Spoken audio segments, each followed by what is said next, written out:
returned from a statewide energy conference.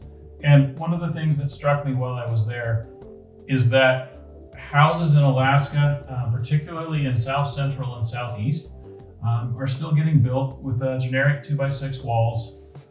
Same type of wall we've been building for 50 years.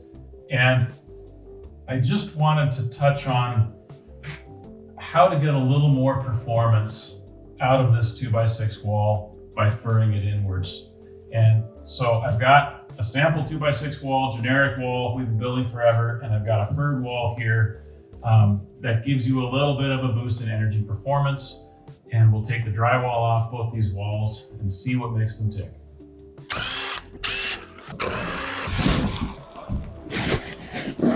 There's some pretty obvious differences between the two walls. This 2x2 furring, you know, it's an optimal thing just because it's dimensional lumber. But the other thing it does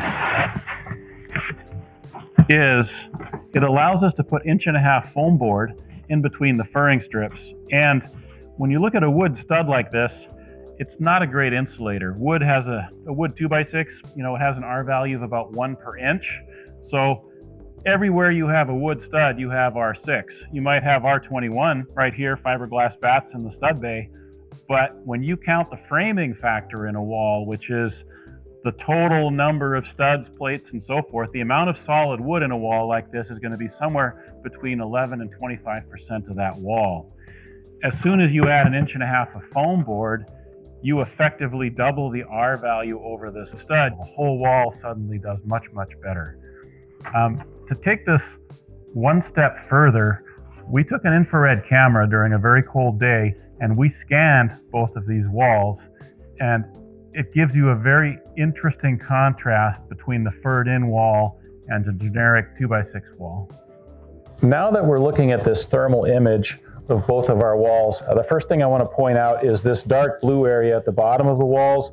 That's actually an aluminum door sill that's on the floor, and the camera is so good, it's picking that up, and the edge effect is going up partially up the wall.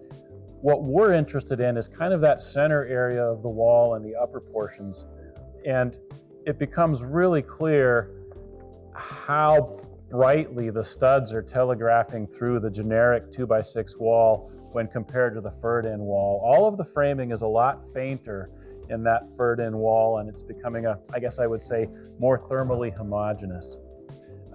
Where it gets interesting also is the electrical box is just about the darkest spot in that thermal image. This electrical box represents missing insulation. Everywhere you've got an electrical box in a generic 2x6 wall like this, you're going to be lucky if the insulators put a little piece of insulation on the backside of this box. The other issue here is all of the wiring that supplies these boxes also runs through the stud bays. Those are all obstacles that the insulators have to work around in order to have this wall perform as rated and tested by the insulation manufacturers.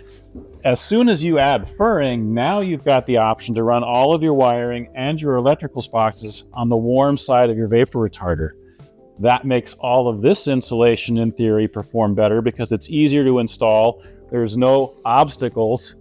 And with all of your wiring here, the number of penetrations in this poly are minimal. The wall just gets more airtight. I want to underscore why that is so important.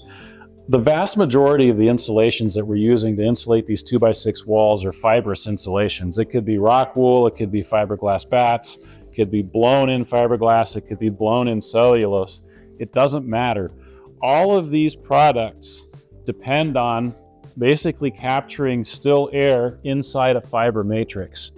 As soon as you have air leakage going through a wall assembly, it doesn't matter which way it's going, inside to outside or outside to inside, you're introducing airflow through this insulation, and that will affect its performance.